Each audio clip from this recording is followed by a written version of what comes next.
T, and is there something in between those two? You know.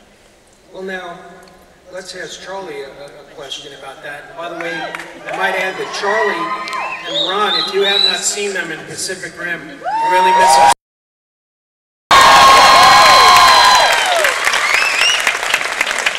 Charlie, now your Jack's character started out with ideals that he got from his father, who was unable to pull them off. And at the start of last season, he was writing letters to his own son, and it almost seemed as though, and then he took the club down a very dark path. Does Jax see himself as repeating the same mistakes that his father made, or does he still see a possible righteous outcome for this adventure in this club? I think he still sees a righteous outcome. I think that he hadn't anticipated quite how difficult it was going to be to lead, partly because of the shit show that he inherited from Clay Morrow. So I think you know, much like you know, many presidents that follow on from their predecessor, it's you know, it's a difficult transition.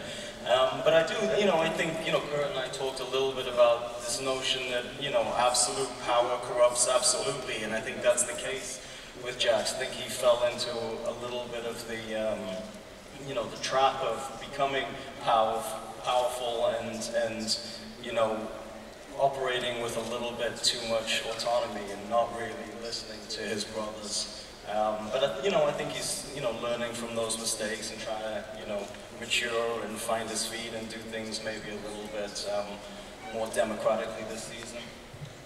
He doesn't seem to be quite as militant as he was before about getting out of the drug running business. Is that still a goal, or is it a necessary evil?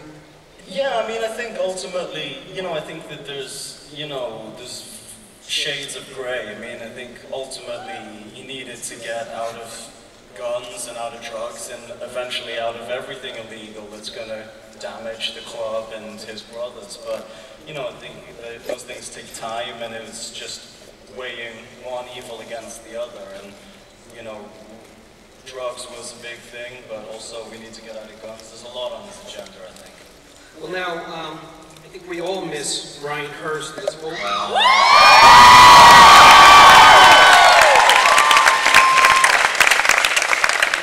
Charlie, can you explain the psychic hole that is in your character?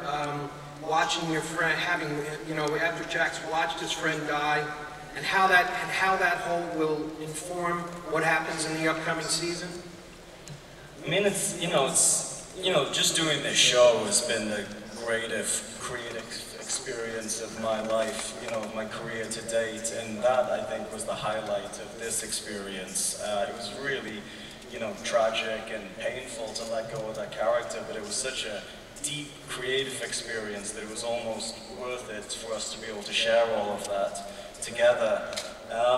And, you know, it left a little bit of a hole in me. I always anticipated that it was going to be me and Ryan, you know, Opie and Jax sitting at the head of the table at the end of this thing, and to kind of have that taken away from us was painful, and I think that it's left a big hole in Jax, you know, that I don't know if will ever get filled. But I think that, you know, to begin with, it was a driving force in some of that darkness. But I think, you know, as we've been going through this season so far, he's been trying to let that loss inform him in a more positive way, and try to inspire him the way John Teller does, to turn this club into what it needs to be, so those type of things don't keep happening.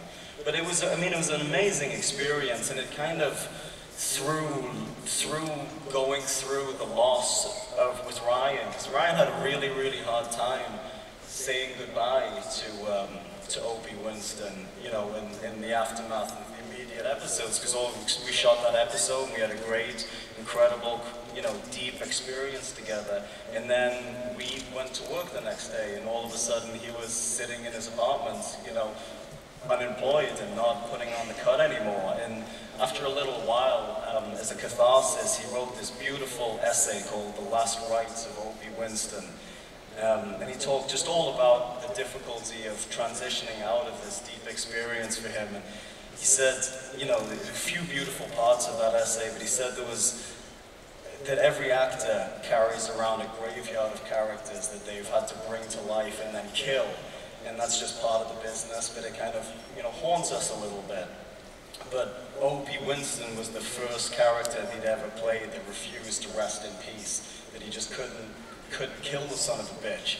And he said that in an act of desperation, he found himself on Amazon one morning at about 4 o'clock in the morning, looking at character development books. And there was 1,000 books on character development, but not a chapter in any of them on how to kill the motherfucker when you were done. I just thought it was beautiful, but it gave me a taste of what I knew was on the horizon for all of us, that at some point we're going to have to say goodbye to these characters, and it's going to be really painful.